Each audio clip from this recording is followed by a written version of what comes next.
সুপ্রিয় দর্শক সবাইকে স্বাগত জানাচ্ছি টিভিএন 24 আয়োজিত নিয়মিত অনুষ্ঠান দ্য ভিউজ। আমি হাবিব রহমান আছি আপনাদের সাথে। আপনি জানেন, আপনারা সবাই জেনে গেছেন যে সপ্তাহের শেষ দিন আমি এই অনুষ্ঠানটি করে থাকি শুক্রবার। আজ অনেক কিছু আছে বলার, কিন্তু আমি উল্লেখযোগ্য তিনটি বিষয় নিয়ে কথা বলবো যেটি আপনার আমাদের সবার উপর প্রভাব ফেলে। সেটি গ্রোসারি ক্রয় করার থেকে শুরু করে, জামা কাপড় ক্রয় করার থেকে শুরু করে, বাড়ি কেনা থেকে শুরু করে ইমিগ্রেশন। আমি চেষ্টা করবো স্টক মার্কেটের একটি অংশ আমি অবশ্যই আজকে কভার করবো, কারণ it's very important. Okay, so আজকের প্রথম টুডেইজ প্রোগ্রাম, আজকে এই সেকশনে আমি ইন্টারেস্ট রেট, আপনারা সবাই জানেন যে ফেডারেল রিজার্ভের যে মিটিংটি হয়ে গেল জুলাই 29, আমি আগেই বলে রেখেছিলাম যে ইন্টারেস্ট রেট বাড়তে যাচ্ছে না, কিন্তু সেটি দিয়েই শুরু করব। অ্যান্ড আমি আপনাদের সাথে এটির বেশ কিছু হাইলাইট শেয়ার করব। এই কেভিন ওয়ার্স যে কি প্রতিকূলতার মুখোমুখি হয়েছিলেন এই মিটিংয়ে, সেটি একটি দেখার বিষয়, এবং আমি আমার ওপিনিয়ন তুলে ধরবো সেখানে। Very important. আপনারা কি মনে করেন সেটি জানাবেন, কারণ দিস ইজ নট জোক। কারণ ফেডারেল রিজার্ভের গতি প্রকৃতি, অর্থাৎ আমেরিকার অর্থনীতির কোথায় যাবে, এটি অনেকখানি ঠিক করে দেয়। সো আপনারা জানেন যে প্রেস কনফারেন্স হয়েছে জুলাইয়ের 29 তারিখে। সো ফেডারেল রিজার্ভ তারা সিদ্ধান্ত নিয়েছেন, আপনারা ইতিমধ্যে জেনে গেছেন যে ইন্টারেস্ট রেট তারা বাড়াচ্ছেন না in this meeting, right, July 29 meeting.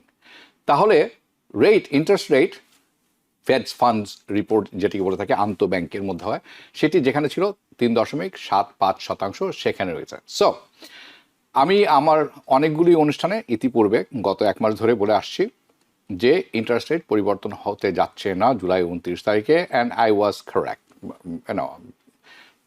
Anyway, কিন্তু আমরা এটির পেজ 2 যেটি আপনারা এখন দেখছেন, এখানে যদি আপনারা খেয়াল করে দেখেন, এটি আমার মনে হয় এই অংশটি আমি বেশ কয়েকবার দেখেছি ইন আদার প্রোগ্রামস, আমার প্রিভিয়াস প্রোগ্রামে।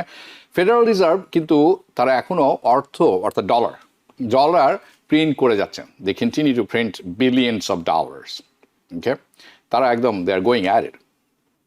সো যেখানে হাইলাইট করা আছে সেখানে আপনারা দেখছেন, এটি বলছে যে ফেডারেল রিজার্ভ তাদের অথরাইজেশন অর্থাৎ কর্তৃত্ব দেওয়া আছে, তারা আরও যদি প্রয়োজন পড়ে আরও ডলার প্রিন্ট করতে পারেন if needed.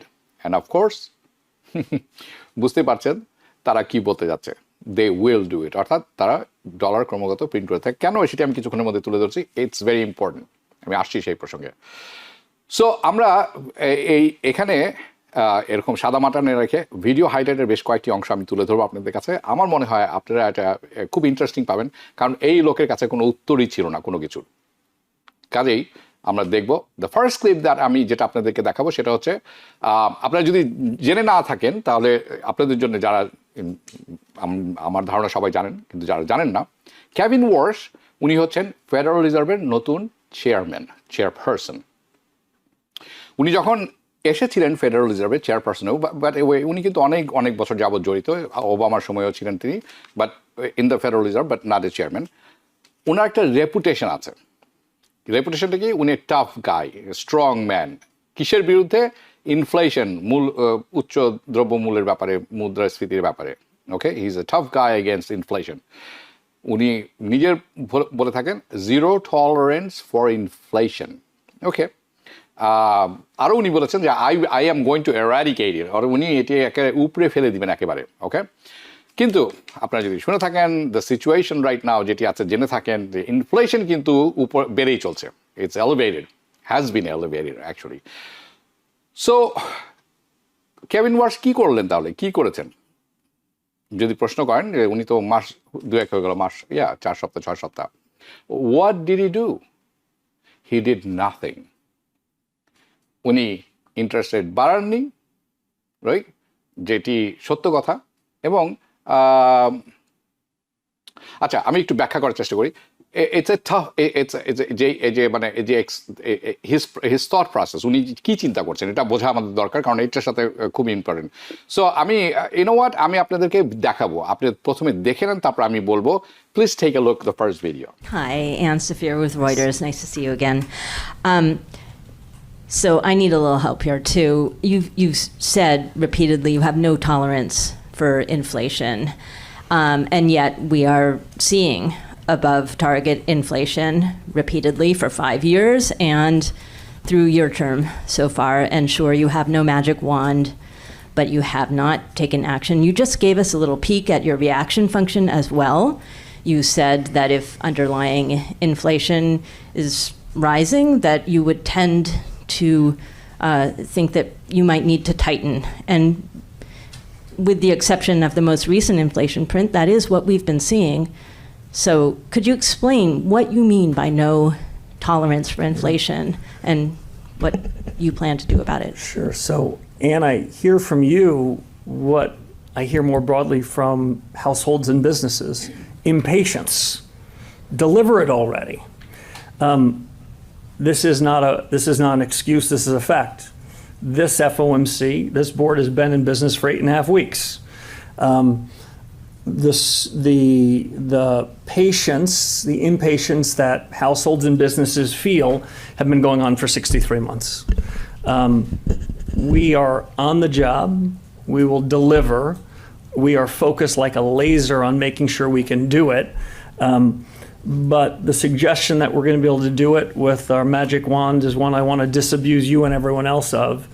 But the discussion in the last 2 days give me more confidence even than I had 8.5 weeks ago. This team that we have at the FOMC, the support that we have from board staff, and the new hard questions we're asking, we need to resolve those. And as we resolve those questions, get smarter on those, we're going to deliver on the remit. You don't have to take my word for it. আমি আসলে জানি না আমি কি বলবো। ওনার কাছে যে প্রশ্নটা করা হয়েছিল আপনারা সবাই বুঝতে পেরেছেন যে তুমি কি করলা, কি করেছো তুমি। Okay, I have no words what is say, কারণ উনি কিছু বলেননি। বেসিকলি উনি যেটা বলছেন, আপনি, আমি, আমেরিকানস ইন জেনারেল, গৃহস্থলীর মানুষ, সাধারণ পরিবার যাচ্ছে, আমরা নাকি ইমপেশেন্ট হয়ে গেছি। কেন, কিসের ব্যাপারে? ইনফ্লেশনের ব্যাপারে আমরা নাকি খুব ইমপেশেন্ট হয়ে গেছি। ইন আনাদার ওয়ার্ডস উনি বেসিকলি বলতে চাচ্ছেন, এই চুপচাপ থাকো, ধৈর্য ধরো, suck it up, that kind of thing. Okay? That's how I see it.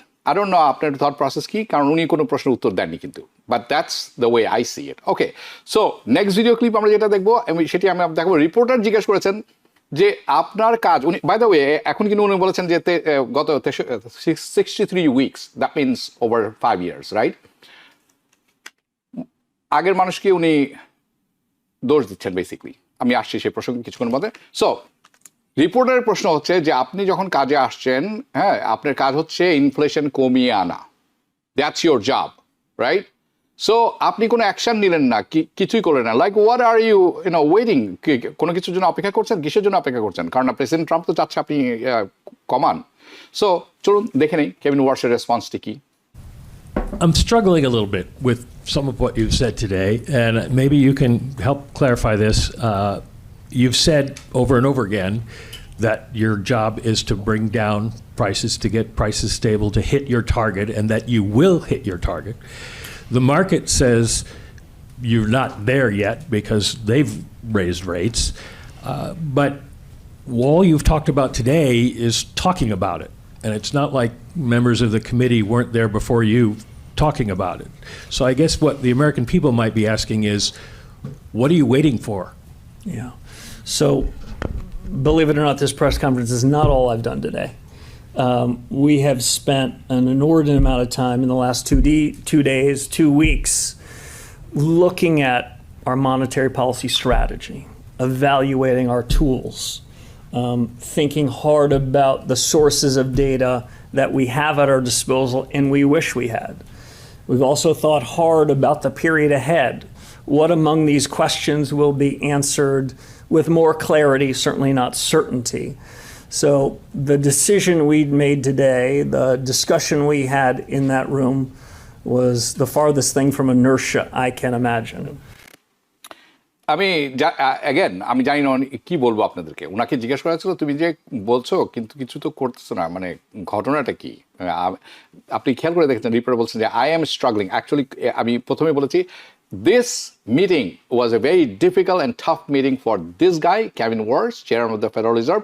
But রিপোর্টাররা বুঝতে পারছে না তারা কি প্রশ্ন করবেন, বিকজ দের ইজ নাথিং। কিন্তু আমি পরবর্তী ভিডিও ক্লিপ আপনাদের যেটা দেখাবো সেখানে প্রশ্নটা ছিল কোন তথ্যের ভিত্তিতে, what the question is what data and data point, মানে দুটি আলাদা জিনিস, ইজ ইম্পর্টেন্ট আপনার কাছে, কোন তথ্য বা কোন তথ্য সমষ্টিগতভাবে আপনার কাছে খুব ইম্পর্টেন্ট ফেডারেল রিজার্ভের কাছে for them to make the যে আপনার ডিসিশন হবে their brilliant decision, right? So আপনি দেখবেন যে উনি কি বলছেন। উনি বলছেন যে কোনো একটি বিশেষ তথ্য বা কোনো একটি গ্রুপের সমষ্টিগত তথ্য দিকে আমরা দেখব না, আমরা সব কিছুর দিকে দেখছি। উনি আরো বলছেন যে আমরা ট্রেন্ড দেখব, আমরা খুব অস্পষ্ট সব কথাবার্তা। আমি আসলে it sounds like all stupid BS, okay? But let's take a look. How much do you think not going in July was down to the cool CPI print for June? So in 2 words, not much, not much. I'd like to believe that the committee shares my views, which is the historic problem with data dependence is the data and the dependence. We are not relying on any one individual piece of data as cover or as an excuse or as validation. What I care about and what I think the committee cares about is trends on the data. Sure, we got some encouraging inflation data. Which trend, Kevin Walsh? I don't know. But পরবর্তী যে video ক্লিপটা আমরা দেখব, আমার ধারণা এটি অত্যন্ত very very good question এবং অত্যন্ত very important questions. আপনারা যদি না জেনে থাকেন ইতিমধ্যে, কারণ আমি জানি আপনারা আমার চেয়েও অনেক বেশি জানেন এই ব্যাপারটিতে, কারণ আমরা অনেক বছর ধরে এটির উপরে কথা বলছি। ফেডারেল রিজার্ভ চেষ্টা করছে ইনফ্লেশন যেটি আছে, মুদ্রাস্ফীতি, সেটিকে নামিয়ে আনতে। কোথায়? 2% তাদের লক্ষ্যমাত্রা। দ্যাটস দেয়ার টার্গেট, এটা তারা ক্লেম করেন। Okay, right now, okay, so 2% target inflation. So what does that mean? এর অর্থটা কি? 2% মানে তাকে জিজ্ঞাসা করা হচ্ছে 2% কোন মেজারমেন্ট, কোন কিসের ভিত্তিতে আপনি এটা পরিমাপ করবেন? CPI inflation, CPI core inflation, PCE core, like what measurement আপনি এটা ব্যবহার করবেন যাতে আপনি বুঝবেন যে আপনি কোথায় আছেন? What do you want to use? So আপনার দেখবেন উনি এখন বলবে ওয়ার্স যে ট্রেডিশনালি ফেডারেল রিজার্ভ আপনারা জানেন তাদের গো টু যেটি দিয়ে সবসময় তারা ধাবিত হন, এটি হচ্ছে PCE ইনফ্লেশন। বাট উনি বলছেন ওয়ার্স যে he is not going to go with, উনি PCE ইনফ্লেশন ব্যবহার করবেন না, এই তথ্য ব্যবহার করবেন না। উনি ব্রডার ভিউ মানে সামগ্রিকভাবে অনেক কিছু নিয়ে এটি দেখার চেষ্টা করবেন। উনি বলছেন ওনার কাছে কোনো he has a secret magic formula. Okay, this is going to be his secret magic formula. Okay, well basically উনি যেটা বলছেন যে আবার উনি বলছেন আমি এখন এটা আপনাদেরকে জানাবো না। He is not going to reveal it, he is not going to reveal, উনি ওনার হাতে কি কার্ড আছে সেটি এখন দেখাবেন না। Really? Which exact cards are those? By the way, this is his exact word. চলুন দেখে নিই। When you talk about the 2% inflation target, what measure are you relying on? Yeah, so I'll give 2 answers. First, let me give the proper standard answer. The Federal Reserve every January outlines a statement of purposes and strategy. And in that strategy document, which I believe was dated January of this year, it describes a measure of PCE inflation as the objective function there. I have enough of my own, so that's our number, we're sticking with it. Who knows come after next January what we might say about strategy. I suspect the task forces might have something to add. But I'll say this, some version of the Lucas critique, some version of Goodhart's law in economics should remind us that when we talk about measures of inflation or something else, and we describe those measures as being consistent with our objectives, we might make them such that they're not very good measures or very good objectives. Broadly, if you said to me standing in front of you, I abide fully by the strategy document, we're going to deliver 2% inflation and not a whisper more. But to achieve that, I'm looking at a broader set of inflation data than PCE. So without sort of fully revealing my cards, I'm trying to understand, like my colleagues, what's the underlying generalized change in prices that are happening in the economy. It is not a perfect science. I might have said 42 days ago, I've got a task force for that. But we have a data project that's trying to look and see whether we can't separate the noise from the signal. And so if you would hear a message from me, yes, I care about what the PCE prints are. I care about what the contributions are from CPI and everything else. But my lens is broader than that, even though the remit is quite narrow. Okay, so আপনি যদি খেয়াল করে থাকেন এই conference যেটা হয়ে গেল July 29, Kevin ওয়ার্স কিছুই করেননি মিনিংফুল, যেটার আসলে কোনো অর্থ আছে। ওকে, উনি শুধু এই পোডিয়ামে দাঁড়িয়েছিলেন, পোডিয়ামের স্পেসটি দখল করেছেন ফিজিক্যালি, রিয়েলি, অ্যান্ড ইউনো আমাদের সবার সময় নষ্ট করেছেন। He wasted our time, taking our we are caught off guard. Reporter caught on to this. সব রিপোর্টার যখন বুঝতে পারলো আসলে উনি কোনো প্রশ্নের উত্তরই দিচ্ছেন না, ওনার কোনো ওকে ইন্টারেস্টেড কমেনি, ইন্টারেস্টেড বাড়েনি, কেন কমেনি, কেন বাড়েনি, সামনে কি, নাথিং, কোনো কিছু নাই। যখন রিপোর্টাররা এগুলো বুঝতে পারলো, রিপোর্টাররা খুব আকওয়ার্ডলি ফানি কোশ্চেন করা শুরু করলো। Okay, in that situation, regarding the situation, যে এই যে সিচুয়েশনটা তৈরি হয়েছে, what, let's take a look, চলুন দেখে নিই। Hi there, Chairman Warsh. Brian Chung with NBC News. So you said you'd be open to having press conferences when there's news to make. So today, no change to rates, no forward guidance. For the average household, I guess, what was the news today? So apparently it was news that I had a press conference. Let me just see if I can offer some clarity on that. Between now and year end, my predecessors and the Federal Reserve committed to press conferences this year. I'm committing to press conferences this year. That might be news to the people in this room and of no particular interest to your viewers and your readers back at home.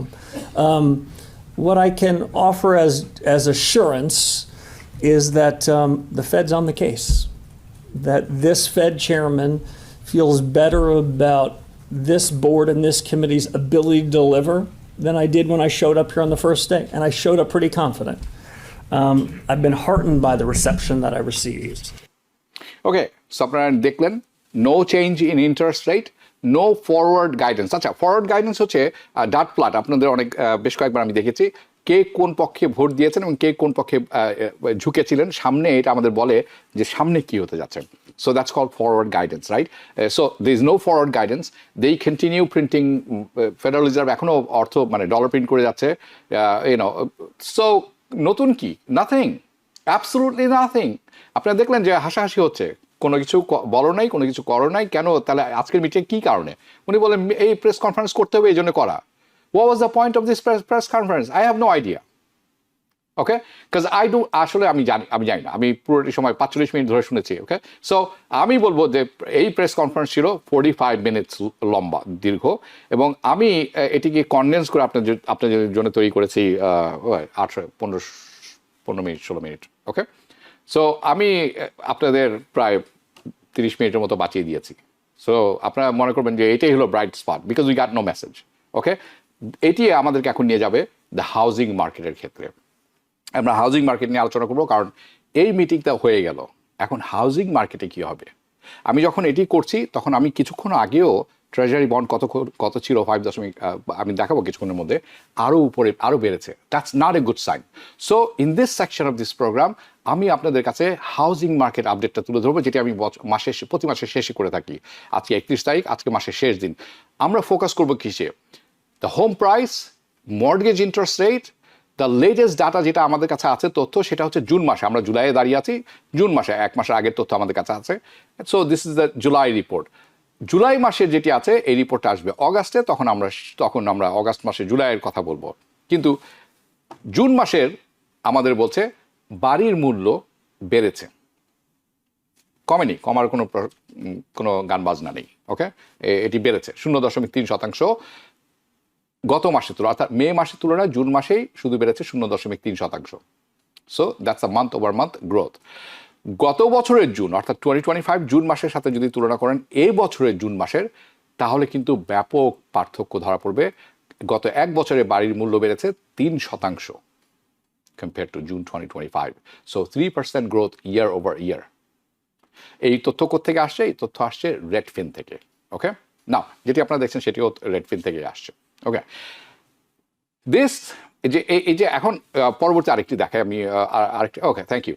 নাও যেটি আপনারা এখন দেখছেন এটি আসছে national association of রিয়েলটার কাছ থেকে। ওকে, এটি আমাদেরকে বলছে কি মিডিয়ানটা অ্যাভারেজ না, কিন্তু খুব কাছাকাছি আপনারা ধরে নেবেন। মিডিয়ান এক্সিস্টিং হোম প্রাইস, যে বিদ্যমান বাজারে বাড়ি আছে বিক্রয়যোগ্য, তার অ্যাভারেজ প্রাইস ন্যাশনালি $4,40,600। এটিও বেড়েছে কতখানি গত বছরের তুলনায় 1.8%, অলমোস্ট 2% গত 12 মাসে। ওকে, সো আচ্ছা, অনেকে বলবেন যে এই রেডফিন এবং ন্যাশনাল অ্যাসোসিয়েটের যে রিপোর্টের মধ্যে ডিফারেন্সটা কি, পার্থক্যটা কি? পার্থক্য হচ্ছে রেডফিন যে নাম্বারটি দেয়, যে পরিসংখ্যানগুলি দেয়, এবং ন্যাশনাল অ্যাসোসিয়েশন যে রিয়েলটি নাম্বার দেয়, এই দুইটির মধ্যে পার্থক্য হচ্ছে রেডফিন শুধুমাত্র সিঙ্গেল ফ্যামিলি হোম যেটি আছে সেটির পরিসংখ্যান, সিঙ্গেল ফ্যামিলি হোম, আপনারা বুঝে গেছেন। এটি 3% বেড়েছে গত বছরের তুলনায়। আর ন্যাশনাল অ্যাসোসিয়েশন অফ রিয়েলটার তারা যখন এই পরিসংখ্যানটি দেয়, তারা ওভারঅল যত বাড়ি আছে বিদ্যমান মার্কেটে সেটির দেয়, সেটিও বেড়েছে 1.8%। অর্থাৎ any house 2%, single family house আরও বেশি 3%। So I just want to say clearly that এটা একদম কোয়াইট এভিডেন্স একটা ব্যাপার, যে যারা অনেক জায়গায় আছেন, মানুষ একটু বসে আছে, বাড়ির দাম একটু কমবে তখন আমি হয়তো কিনবো, বা ইন্টারেস্ট রেট কমবে আমি কিনবো, আমরা এটি শুনছি অনেক দিন থেকেই, কারণ গত 5 বছর ধরে আমি শুনছি, আপনারাও আমি শিওর শুনে কান পেকে গেছে। না, ইফ ইউ ওয়ান্ট, আপনি যদি চান যে বাড়ির দাম কমে আসুক, তাহলে যেটি দরকার সেটি হচ্ছে কি আপনাকে অনেক সাপ্লাই থাকতে হবে মার্কেটে। যে পরিমাণ ডিম্যান্ড আছে, ডিম্যান্ড ইজ ভেরি হাই, ডিম্যান্ডের তুলনায় সাপ্লাই থাকতে হবে। তো তখন হবে কি, তখন হাউজিং মার্কেট ক্র্যাশ হয়, সাপ্লাই আছে ডিম্যান্ড নাই, okay fine, you need flood of inventories, flood of supplies, যাতে ডিম্যান্ডেড ওভারওয়েলম হয়ে যায়, ডিম্যান্ড পাত্তাই নেই, ডিমান্ড কমে আসে, মানে এমন পরিমাণ।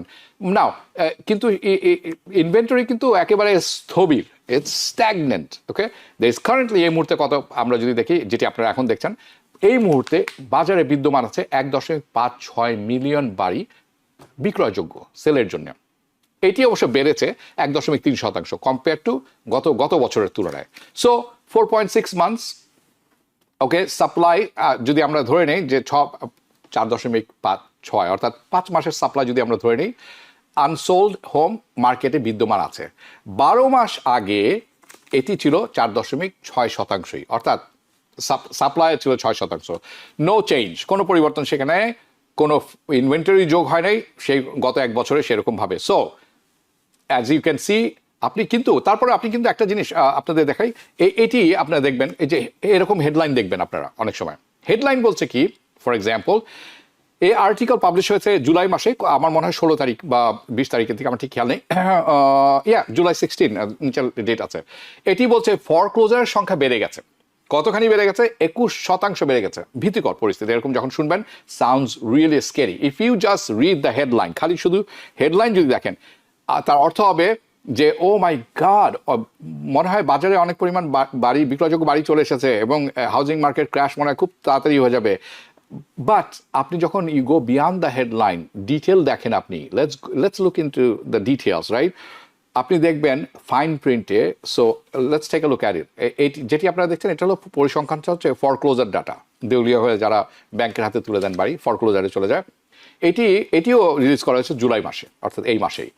এটি বলছে যে ফরক্লোজার জানুয়ারি, বাই দ্য ওয়ে, এই যে প্রতিটি বার দেখছেন, এটা হলো জানুয়ারি থেকে জুন মাস, অর্থাৎ এই এভরি বার যেটি আপনারা দেখছেন 2008 সাল থেকে নেওয়া এই পর্যন্ত 2026 সালে। আপনারা বার দেখেই বুঝতে পারবেন, বারের দৈর্ঘ্য দেখে বুঝতে পারবেন যে all those bars represents January to June. এইটি হচ্ছে প্রতিটি বছর রেসপেক্টিভ ইয়ার্স। ওকে, না আপনি কম্পেয়ার করে দেখুন যে এই যে দেখছেন, right, apples to apples. So yes, একেবারে ডান দিকে হচ্ছে আমাদের এই বছরের কথা আমরা বলছি। ইয়েস, ফরক্লোজারের সংখ্যা বেড়েছে ইফ আমরা যদি পার্সেন্টেজ স্ট্যান্ড পয়েন্ট থেকে দেখি, বাট আপনাকে দেখতে হবে, সাথে সাথে বুঝে নিতে হবে, পার্সেন্টেজ কিন্তু শুভঙ্করের ফাঁকির মতো। তোমার বেতন 5% বাড়িয়ে দিলাম, দেখা গেল যে আপনার বেতনই ছিল $1,000, সো এখানে 5% কয় টাকা? 50 cents? I don't know, it's less than that maybe, okay, not even $1, so we know not even 50 cents.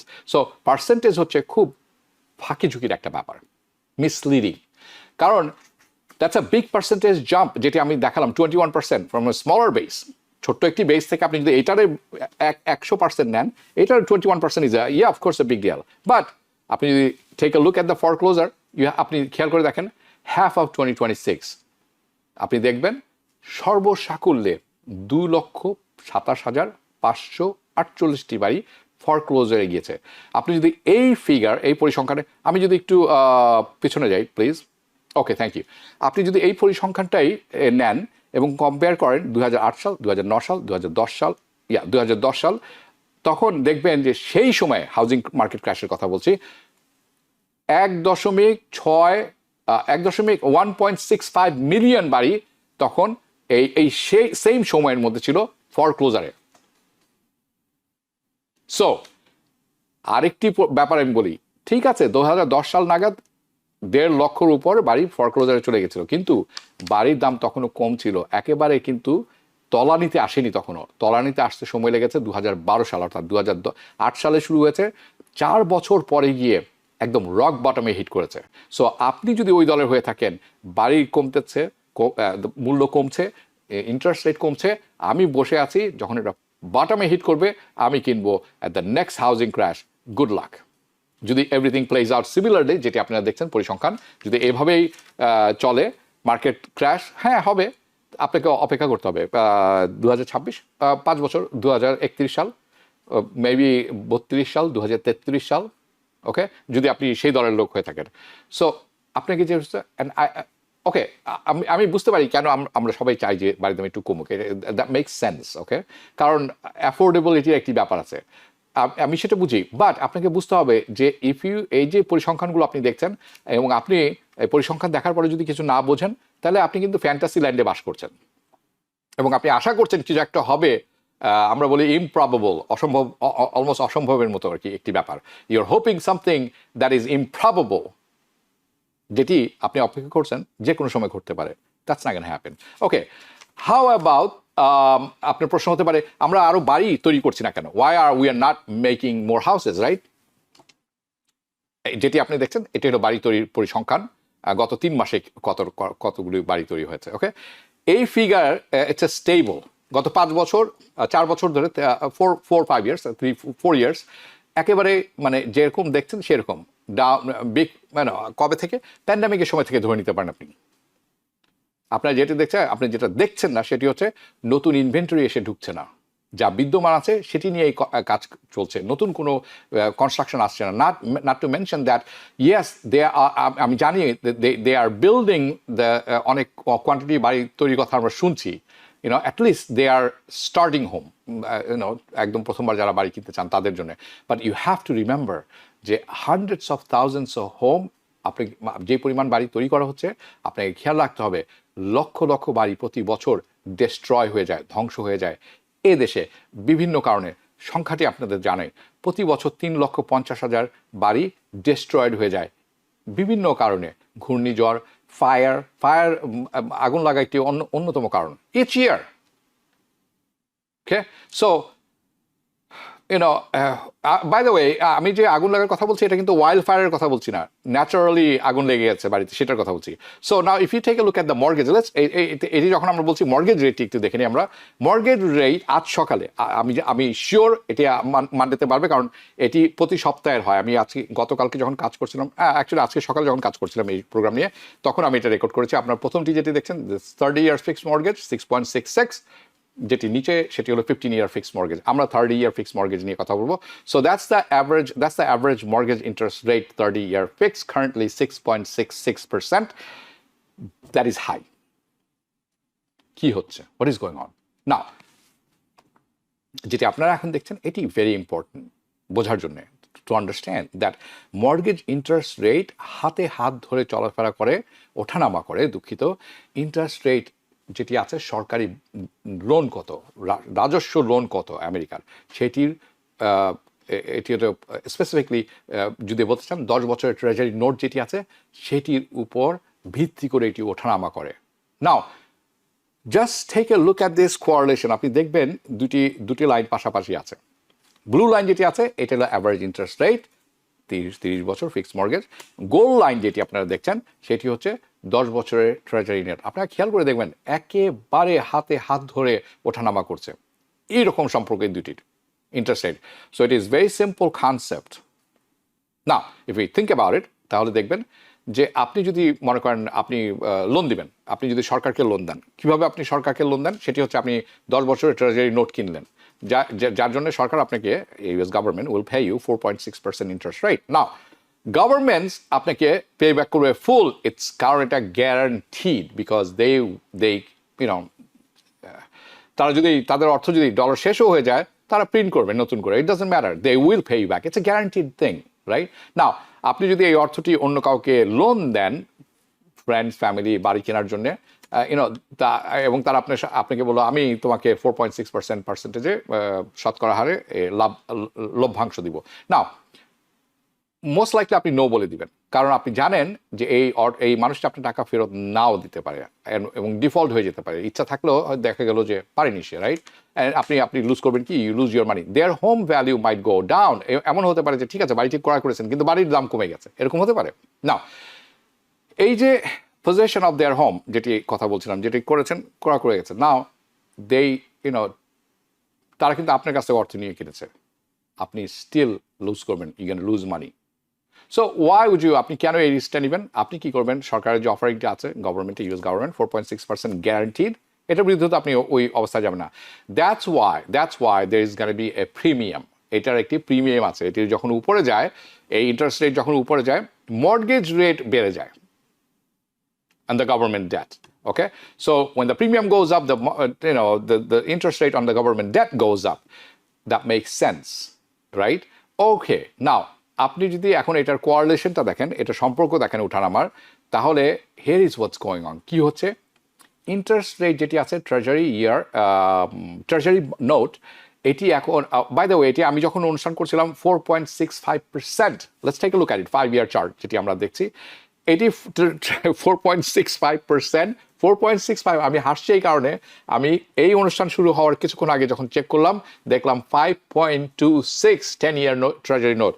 It is available on Matrifool, Money Market, or if you want to go CNBC, you will find this, even Yahoo Finance. Okay, 2021 সালে অথবা 2022 সালের early প্রথম দিকে দেখুন, আমি একটি box তৈরি করেছি একেবারে কর্নারে নিচে, 10 বছর ট্রেজারি ইয়েল্ডের পার্সেন্টেজ সুদের হার ছিল 2%। অল্প কিছু দিনের জন্য, বেশি কিছু নয়, কিন্তু কিছু কিছুদিনের জন্য ছিল 2%-এরও নিচে। অ্যান্ড দ্যাটস ওয়াই আপনার অনেকেরই মর্গেজ ইন্টারেস্ট রেট আছে কিন্তু 3%, 3% তারা পেইং। বাট দেন ইনফ্লেশন হঠাৎ করে বেড়ে গেল। ইনফ্লেশন এক্সপেকটেশন বেড়ে গেল যে সামনে কিন্তু ইনফ্লেশন বেড়ে যাবে, তখন ইনফ্লেশন বাড়েনি, এক্সপেকটেশন, এটা আশাবাদ যেটা মানুষ করছিল। ফেডারেল রিজার্ভ কি করলো, ইন্টারেস্ট রেট বাড়ানো শুরু করলো। And now this is the 5 year chart. আপনারা যেটা দেখছেন এটা 5 year চার্ট, আপনি এখনো যেটা দেখছেন এটা 5 year chart. Okay, now this is a 1 year chart, আমরা 5 year চার্ট দেখছিলাম। This is a 1 year chart, same 10 বছরের treasury note, and the interest rate on government bond এটি কিন্তু বাড়া শুরু করেছে।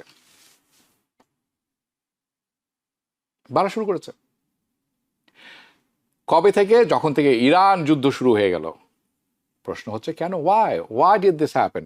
তার কারণ হচ্ছে এই যুদ্ধের কারণে এনার্জি প্রাইস বেড়ে গেল রাতারাতি, স্টার্টেড শুটিং আপ, এবং যার ফলে ইনফ্লেশনের এক্সপেকটেশন যেটি মানুষ মনে করছিলেন সেটি বেড়ে গেছে, এবং ইনফ্লেশন বেড়েছে, এবং মানুষ মনে করছেন, সবাই মনে করছেন যে অর্থনীতিবিদ যারা আছেন ইনফ্লেশন আরও বাড়বে। যখন মানুষ এরকম চিন্তা করে যে inflation going to run hot, ইনভেস্টররা কি করে, তারা মনে করে যে তাদের মাই গড, আমার ইন্টারেস্ট রেট বেড়ে যাচ্ছে, আমারও তো পয়সা বানাতে হবে, I have to make money, I don't want to lose money. তারা কি করে, they want to be compensated, okay, in this changing higher interest rate environment. For example, আপনি যখন আপনার ফ্রেন্ডকে বাড়ি কেনার জন্য অর্থ দিবেন, এটি আপনি চার্জ করবেন তাকে ইন্টারেস্ট রেট 3%, ওই সময়ের কথা বলছি। কিন্তু ইনফ্লেশন যদি তখন বেড়ে যায় হঠাৎ করে, ইনফ্লেশন হলো 4%, 5%, 6%, তাহলে আপনি কি আসলে পয়সা বানাচ্ছেন? না, you are losing money, you are making less, because you are losing to who? Inflation, right?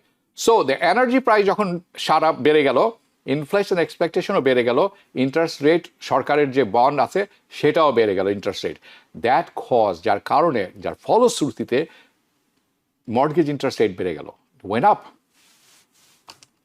যেখানে এই জায়গাটাতে এই জায়গা কেন স্পট করেছি আমি সেটা আমি এখন কিছুক্ষণ দেখবো ইউনো দেয়ার ওয়াজ তারপর এই যে রাউন্ড আপনি দেখছেন সার্কেলটি এটি হচ্ছে ডি-এসকেলেশন আপনারা সবাই জানেন কিছুদিনের জন্য কিন্তু যুদ্ধ থেমেছিল দেয়ার ওয়াজ এ ডি-এসকেলেশন ওকে এনার্জি প্রাইস হঠাৎ করে কমে গেল তেলের মূল্য আপনারা জানেন সবে $5 উপরে চলে গেছিলো নিচে $4 চলে এসেছিল প্রিমিয়ামের কথা বলছি ইউনো রেগুলার গাইস আরও কম নাও ইনফ্লেশন এক্সপেকটেশন যেটা দিস ইজ ভেরি ইম্পর্টেন্ট যে তখন কি হলো ইনফ্লেশনের যে এক্সপেকটেশন আছে সেটিও কমে আসলো ইন্টারেস্ট রেট ওয়েন্ট ডাউন যার ফলে যেটি আপনারা দেখছেন interest rate went down okay good and then কি হলো যুদ্ধ পুনরায় শুরু হয়ে গেল The war started escalating again. Energy prices আবার বাড়া শুরু করলো. Back up again. Inflation expectation আবার বেড়ে যাওয়া শুরু করলো. It's up again.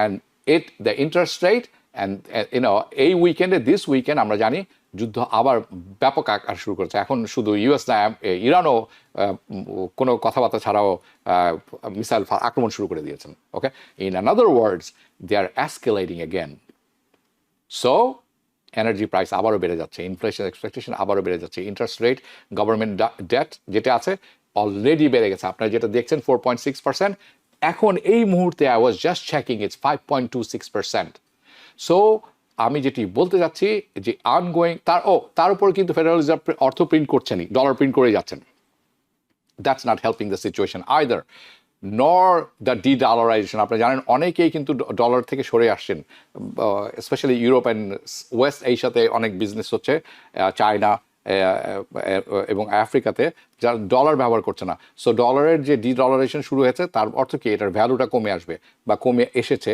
আরও কমবে আমি বলছি না কালকে হবে হয়তো 20 বছর পরে হবে but it is happening anyway হিয়ারস the 5-year chart যেটি আমি এখন দেখাবো আপনাকে এইখানে যেটি আপনারা দেখছেন এই যে ইন্টারেস্ট রেট কমে আসছিল এই যুদ্ধ কমার ফলে যেটি আপনারা এখন দেখছেন যে অ্যাভারেজ রেট ফর এইটি আমি অলরেডি বলে ফেলেছি এইখানে কমেছিল ডি-এসকেলেশনের কারণে যেটি আপনারা অন স্ক্রিনে দেখছেন আমি পরবর্তী চার্টটি যদি দেখতে পাই এটি আসছে by the way Freddie Mac থেকে okay Fed's funds 30-year fixed mortgage okay এটি ফেডারেল রিজার্ভের থেকে আসছে উই হ্যাভ আপনারা খেয়াল করে দেখবেন যে আমরা কিন্তু 6 থেকে 8% যদি ডান দিকে খেয়াল করে থাকেন 6 to 8% এই রেঞ্জে গত 4 বছর ধরে আটকে আছি we are just about to break আমার যতদূর হ্যাঁ মনে পড়ে কিছুদিন আগের কথা 6%-এর একদম নিচে আসার অবস্থায় আমরা চলে এসে অ্যাবাউট টু ব্রেক আমরা নিচে যাইনি 6%-এর কাছাকাছি চলে এসেছিলাম কয়েকদিনের জন্য আমার মনে হয় 6%-এর নিচেও নেমেছিল বাট দেন এগেন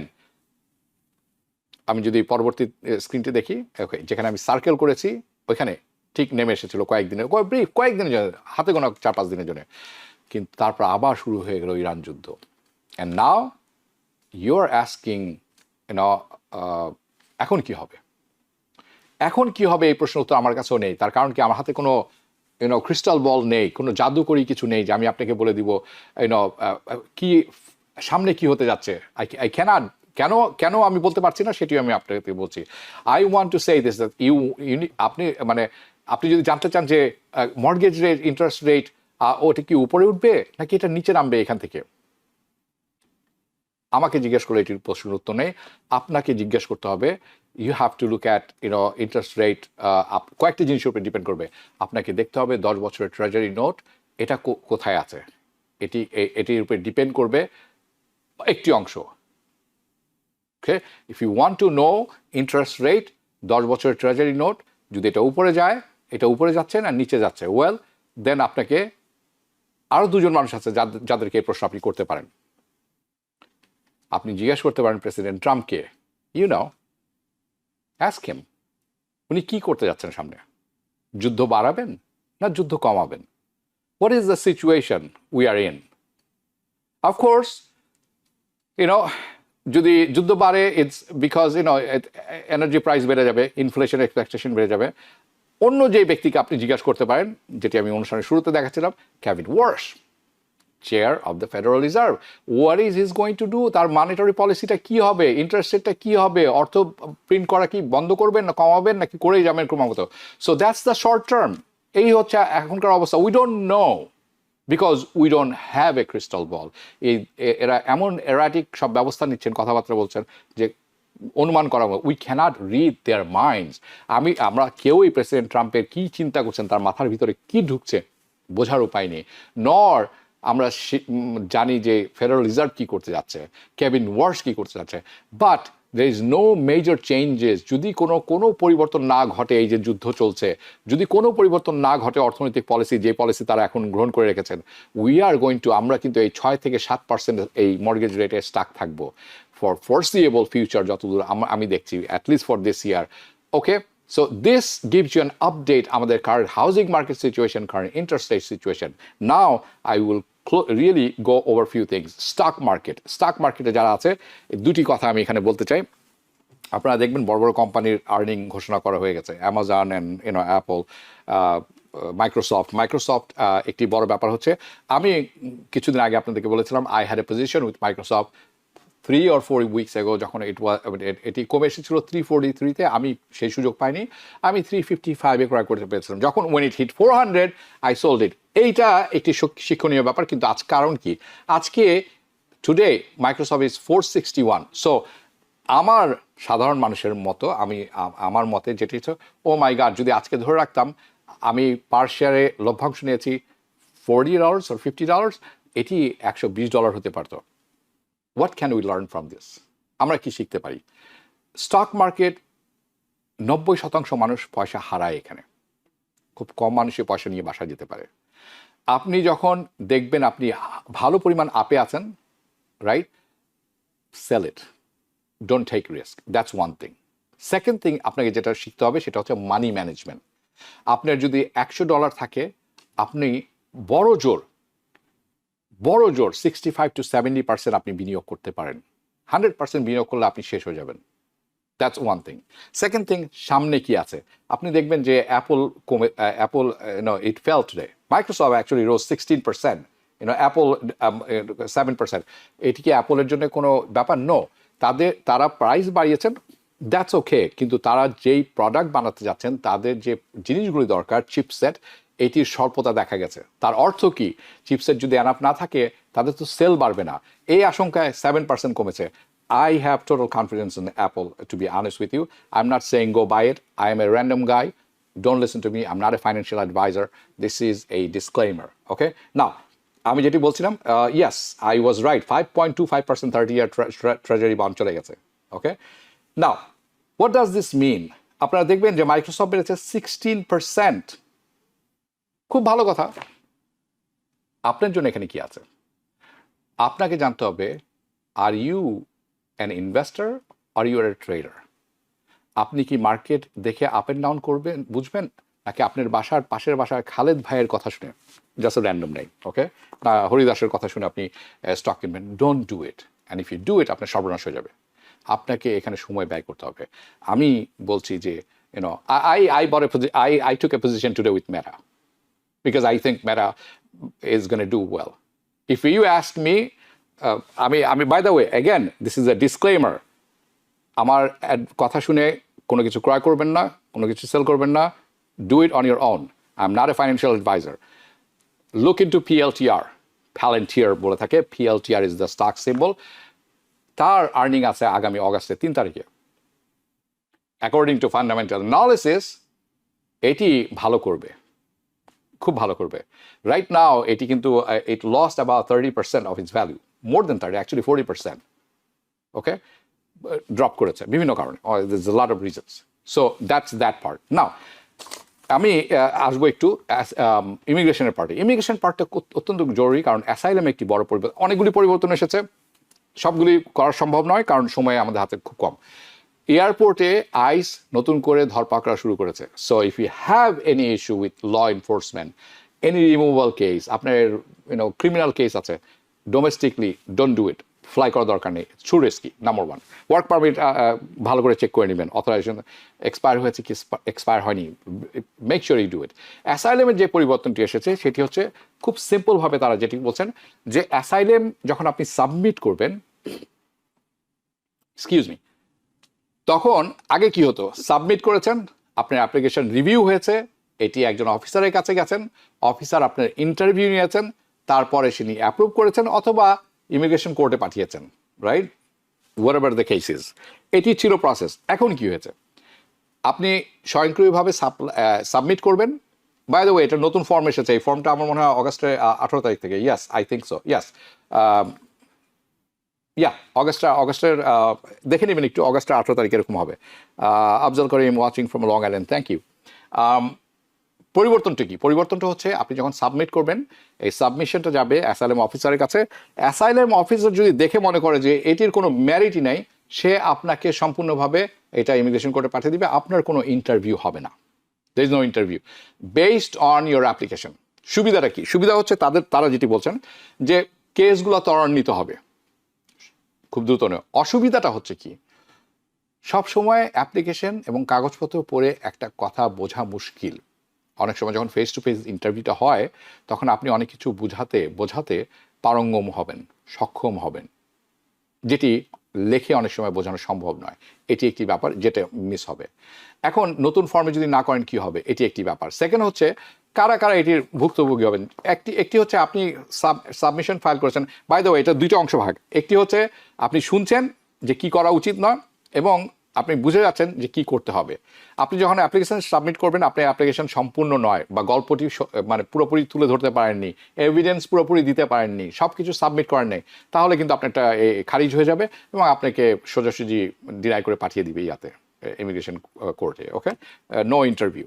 কিন্তু আপনি যদি সব কিছু সাবমিট করেন, তাহলে কিন্তু আপনার ইন্টারভিউটা হবে, কারণ আপনার কেসের ম্যারিট আছে। আর কারা বাদ পড়তে পারেন, আপনারা সবাই জানেন, এই দেশে আসার 1 বছরের মধ্যে যদি আমি অ্যাসাইলাম না ফাইল করে থাকেন, তখন কিন্তু আপনার কেস ওই 12-এর মধ্যে পড়ে যাবে, অটোমেটিক ডিনাই এই ধরনের ক্ষেত্রে, রাইট?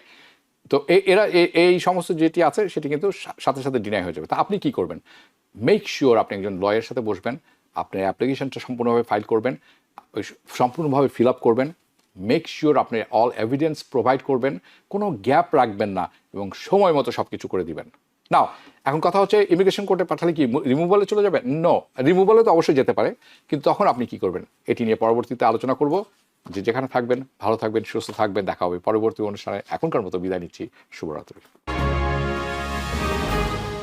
TBN 24 টেলিভিশন দেখতে আজই কল করুন 7187776556। লগ ইন করুন www.totalcablebd.com।